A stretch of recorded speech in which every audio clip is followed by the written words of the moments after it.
Start. Sir, a question was raised by my friend regarding offloading of certain items from the ordnance factories to the civil sector industries. Sir, this does not mean that the public sector will not continue to play a dominant role in defense production. That it will do, but some of the less sophisticated items, the low value added items, these are being sent to the defense from the ordnance factories from the civil sector. This will give greater scope for high technology areas to be catered to by the defense sector. I think this is a step in the right direction. If you would like to know the kind of products we are talking about, it is clothing and uniforms, mosquito nets, tents, ammunition, carrying boxes, wooden crates, and items like that. Para. One point I would like to mention and then pass on to the next item. That is, we are not going to retrench anybody as a result of this policy. There may be cases of redeployment of some but no retrenchment. Through the civil sector also production has increased from rupees 55 lakhs to rupees 277 crores in the last few years.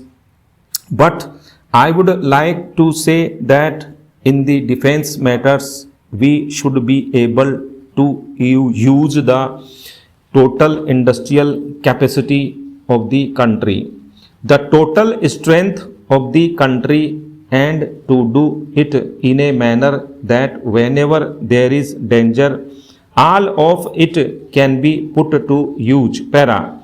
With regard to quality and standardization, we are attending to these matters. But I am sure that the House would not like me now to spell out the details. Para. Sir, I have got various points here which have been raised by honorable members, but I think I will seek their indulgence in not replying to these points now individually because it would take a long time. I would like to assure only my friend from Assam who said that Assam is somehow forgotten. How can Assam be forgotten? Every one of us here sitting in this house is as much concerned about Assam as my friend. I think I can easily speak for all the sections of the house when I say this, and therefore this sense of alienation is totally unwarranted.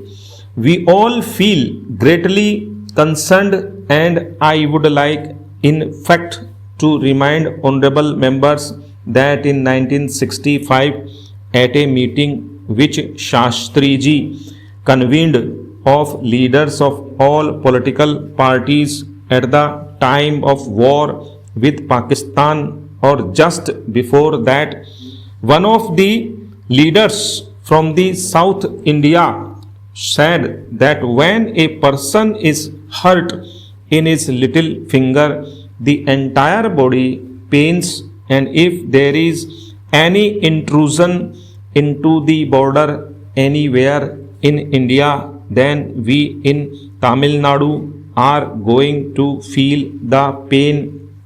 That is how we look upon India, and it is in that spirit that General Arora also spoke the other day, saying that if we are going to strengthen our defense, we must have unity.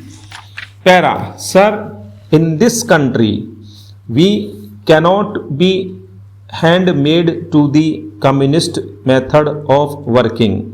We are having our own measures, and the difficulty of implementing these measures is also felt by the government. I do not think that the government's viewpoint is wrong. Government is holding the balance even and is looking to the interests of the agricultural labor also. It is a welcome measure, but where the application of the measure is called for, there alone it should be applied. Otherwise, its misapplication will create more dangers and will disturb our economy and will also give a handle to the agitators to create disturbances among the several thousand individual cultivators who employ casual labor. I say this is from my experience of rural life, since I live among the cultivators and I practically work with them and supervise the work on the field. I am a small holder and I know the difficulties of a cultivator. So the question is this: may be a welcome measure for application where we have got, say, 400 laborers working in a group, but where we have got scattered labor. This is not suitable for application.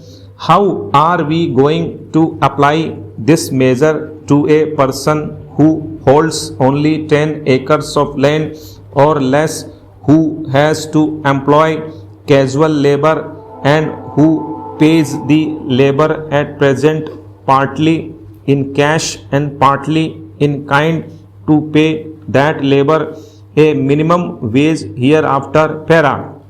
Sir, agriculture economy adjusts itself to the circumstances. Where there is intensive farming, where there is cash crop, their labor is difficult to get even if 1 rupee were the minimum wage.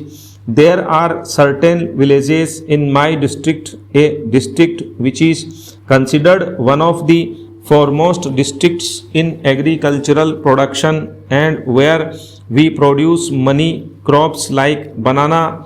There we do not get daily rated labor even at rupees 2 a day. So agricultural economy adjusts itself on the principle of demand and supply, but where the agriculturist is entirely dependent on the monsoon rains for cultivation, it is rather hazardous at this stage to apply this measure to agricultural labor all over, and I think the government will go a little casually in this behalf.